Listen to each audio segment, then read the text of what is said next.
नमस्कार प्रणाम।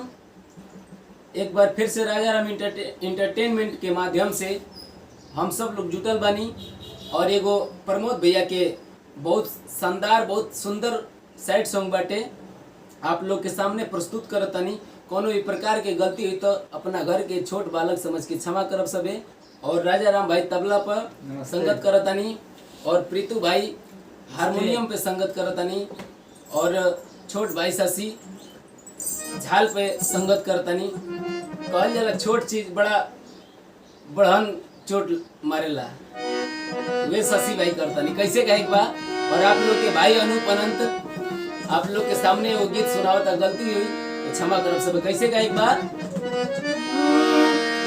अरे जाता डूता जा ससुराल में छोड़ी द हमके बानी जौना हाल में।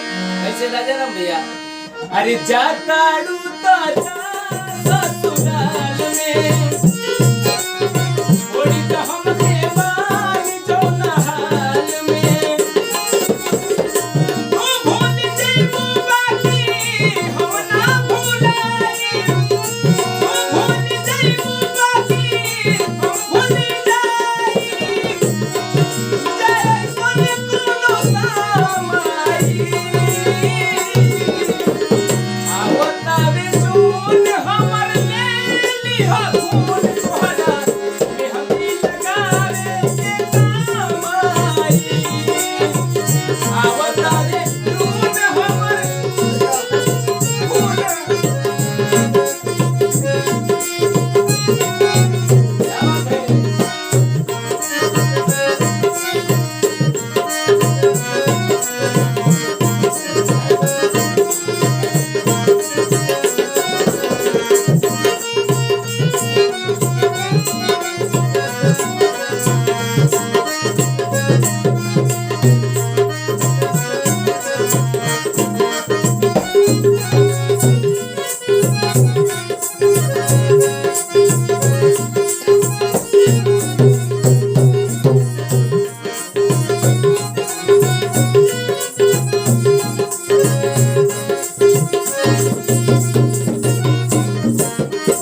ऐसे कहे के बाद हम कहे के बाद आवता बिसून हमर लेली हो फूल तोहार मेहंदी लगा के काम आई आवता बिसून हमर लेली हो फूल तोहार मेहंदी लगा के काम आई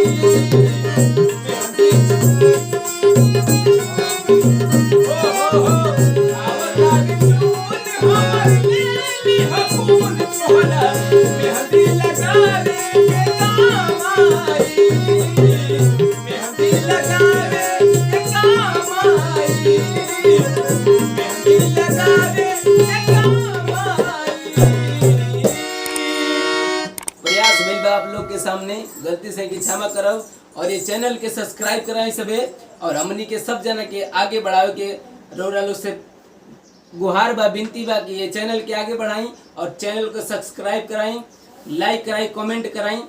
आप लोग से ये रिक्वेस्ट बा, विनती बा। धन्यवाद।